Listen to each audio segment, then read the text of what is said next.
Well, hello Ruth. Hi. Thanks for being here with me. Thank you for asking me to come. Let's start this one a little differently. Tell me about yourself. What makes you you? So yeah, I'm Ruth and my pronouns are they, them. I'm non-binary. I am a queer person and an artist, and I'm disabled, and yeah, I've always been an artist my whole life, which is a real pleasure and a joy. And in the last few years I've kind of learned who I really am in a way. I'm really grateful to be an artist, and I'm also grateful to be queer and to be able to see the world from a different perspective, I guess. Yeah, I have 4 brothers, 2 older, 2 younger. There's a lot of them. I love them a lot. They're some of my favourite people in the world, if not my favourites. And I have a cat called Athena, and she is the sweetest babe in the whole world, and she only has 3 teeth. So I think that's who I am. I'm also from Malvern in Worcestershire, so I grew up a lot in different places, but I landed in Malvern when I was about 12. So it's kind of where I call home, because it's where I've been the longest. And I've been in London for about 5 years now, and I love it. So, nice. Yeah. And so tell me about the journey until you finally got to London. What was that like, sort of growing up and everything? So I moved around a lot as a kid. My dad was in the military, so I spent some time. I was born up north, but then I lived in Bath, and I lived in Germany as well for a couple of years. And really, I just, we moved kind of every 6 months to 2 years, so I never really landed anywhere as a child. And yeah, I landed in Malvern when I was 12, and it's a really, really beautiful place. It was actually really creative and really kind of punky, which I really loved. There was a really, really good like punk music scene in Worcester. I have like tattoos to commemorate that time in my life, because I was like 19 and felt like I could do basically anything in the world, and went to all these like rock shows and loved it really. And I applied to uni when I was about 19, and I applied to 3 different places, one in Bristol, one in London, or 2 in London I think, and I didn't get into the ones that I wanted to, so I just thought, okay, I don't want to do this now, and spent another year or 2 like working and living in Malvern. And then my friend told me about this uni course which looked really, really interesting, and I had this list that I'd written about if I was going to go to uni, the things I wanted, and I went to this open day at Westminster, and every single thing was on that list, including the cat. There's a cat at this university called Batman. They have a university cat?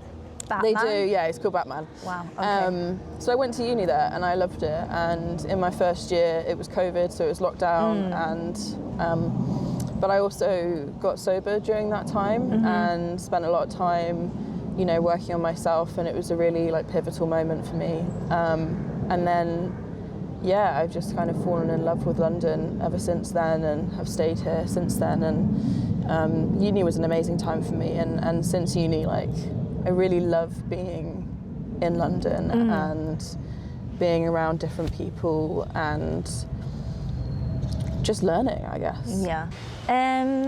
Tell me about, through life so far, what were certain challenges that you faced, and then also maybe how you've overcome them? Yeah, so my early years were quite difficult. I struggled a lot with stuff at home and also my mental health, and so when I kind of turned 20, I realised that like I could either keep living as I was, and I could see the path I was going to go down, or I could change something. And so I did make a change, and therapy and being sober and just kind of being present with the world has been really helpful for that.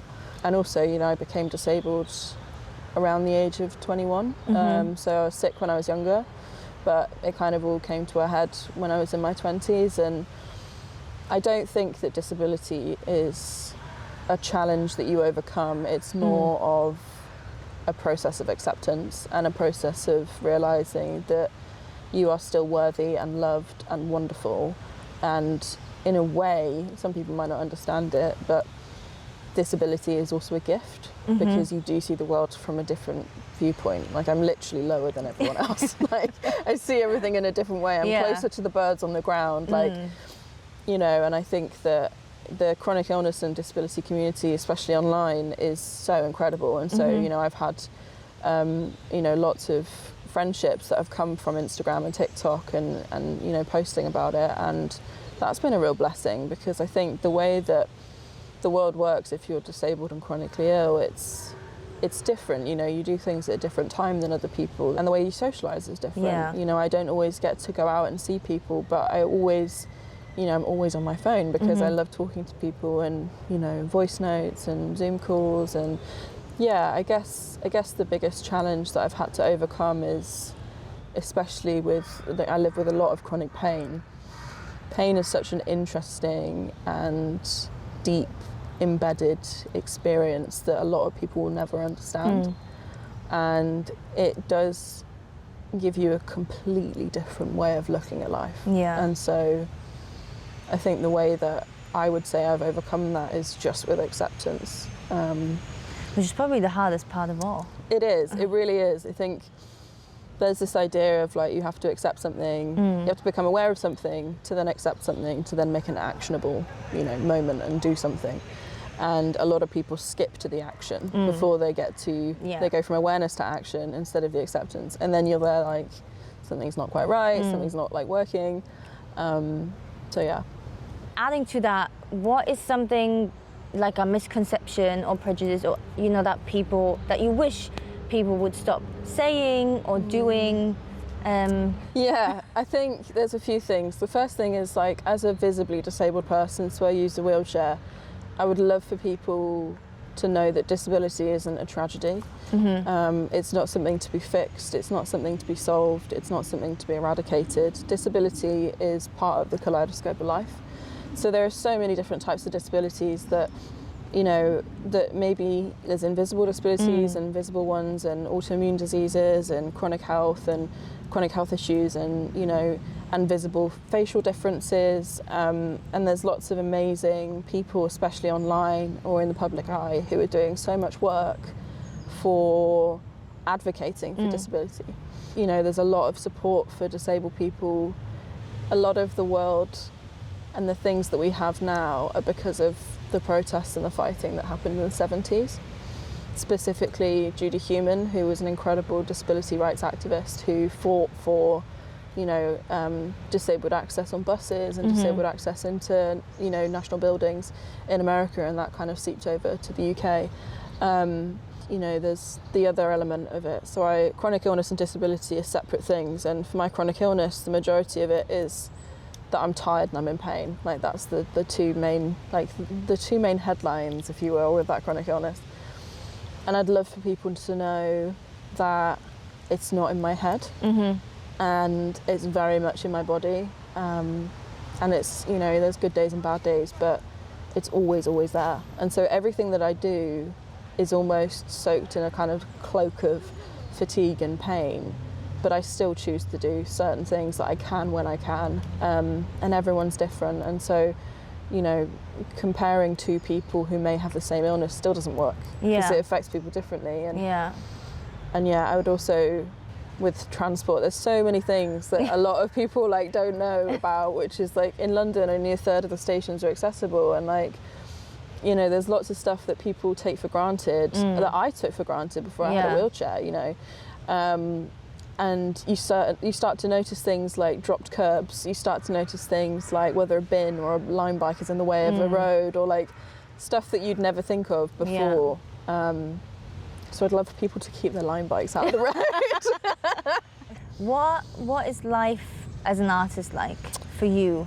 It is equal measures, a joy and also a stress. Like, maybe not quite equal measures, but like, being an artist, I think you have to be brave and courageous, and so I think to do that you have to be vulnerable, and vulnerability is something that isn't a forced thing. You have to slowly open yourself up, and so that can be a kind of sensitive and raw place to be sometimes.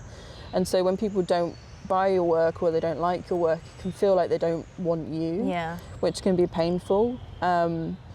And I've tried to kind of like thicken up my skin in a way to try and be like, I can deal with this. But actually, like, it makes me a worse artist to be like, you know, really protective. And so I think to be an artist I really see it as a privilege.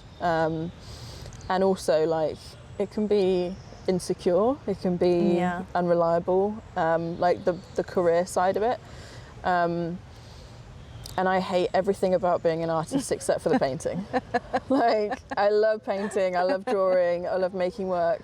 When I have to edit stuff, and when I have to sort out file sizes, and when I have the business side. Yeah, like pricing and emails and stuff, that's my least favourite part. But, you know, I think I have a good balance of most of my life. Most of my life at the moment I'm spending kind of making, which is a real joy. It is kind of that thing as an artist, isn't it, where you feel like everything you do is kind of a baby of yourself or an extension, and then you send it out into the world and you hope people love it as much as you do, and when they don't. Yeah, it's difficult. And I think I had a chat with a friend recently who said, you know, paintings aren't products to be sold, they're like a talisman of your soul. They're like this symbol, this part of you that, you know, you let go of, and so it's a really like vulnerable but also quite beautiful thing to be an artist, I think. And I'm glad that, you know, my parents did support me in being an artist, and they never told me to, you know, get a real job. Like, you know, they really did support me, as, you know, both my parents are creative and my dad's a bookbinder.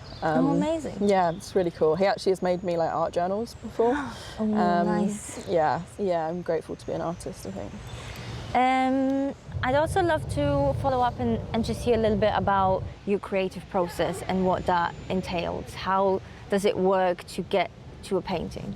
It really depends on what's happening and what is inspiring me. So sometimes I will have an image in my head of something that I really want to paint and I really need to get it out.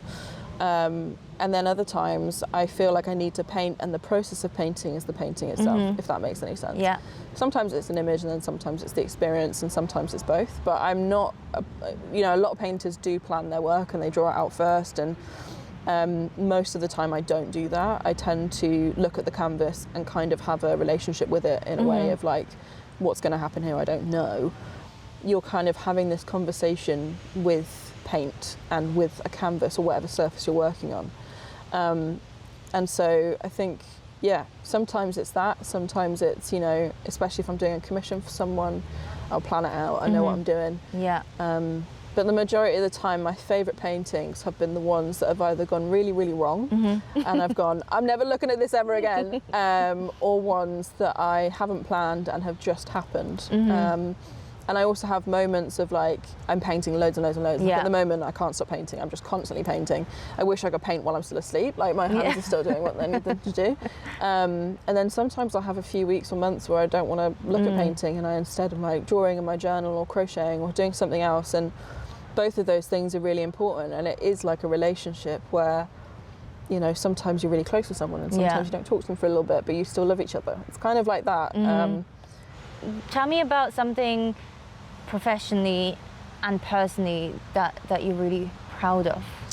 I think professionally I'm really proud of finishing my degree. I'm the first of my siblings that finished uni. And, you know, I did kind of got progressively more ill during my degree, and so, you know, there are multiple points where I thought, oh my God, I'm not going to make it. I'm not going to be able to do this show, or I'm not going to be able to, like, you know, finish this coursework. And I ended up with a first, which like is insane to me. Like, I'm really proud of it. And I think it's really, really important to celebrate your achievements and to not be like, oh no, like modest about it. Like, you should be your biggest fan. No one else will do it. No, like they might do it afterwards, but the most important thing is that you do it. Yeah. And so that's something I'm really proud of. And also I'm proud that I won an award, which meant that I had my work on display in Regent Street, and also, I know, right? on Regent Street, and also in this kind of fancy, like, barristers' chambers, so like this law place that had my work on the wall, which was very cool. And I think that's probably my professional things that I'm proud of. And then also personally, I'm really proud that I'm sober. I've been sober now for 5 years. And I think a lot of like society and like community can be based around drugs and alcohol, and actually like the best kind of relationships that I have found have been while I've been sober. And I don't like preach it to other people like, oh, everyone should stop drinking, but like, you know, I think for me it was it's the best thing I've ever done. And it wasn't easy. Like I still have moments where it's really, really tough, but it's something I am really, really proud of and really grateful to have, because, you know, people helped me to get sober, and it wasn't something that I just chose to do one day. It was like, you know, it kind of takes a village, that kind of vibe. When you find these people who, you know, they're present and they're aware and they're living life on life's terms, it's really interesting, you know, to be around them and to feel and to, you know, it is difficult not having the option to be like, oh, just have a glass of wine. Like, it is tough, but also I think in the long term it feels like something that really benefits me, and also it makes me a better person. I'm a better daughter, I'm a better friend, you know, I'm a better sister, I'm a better person all round, I think, because I can be helpful, you know. Yeah. I ask these questions to everyone. If you could dedicate this lovely bench to anyone, who would that be? It would be one of my best friends, Alistair. He died when I was 18, and he was a really great guy, so I think I'd dedicate it to him. But he probably wouldn't love having a bench. He probably would want something like a bass guitar instead, so yeah. Well, I think a bench is a good start. We'll start with a bench, and then maybe next time we'll get a bass guitar. It's a bit more expensive. Yeah, a little bit. Yeah. And final question for our lovely chat. If you could take this bench anywhere in the world, where would that be?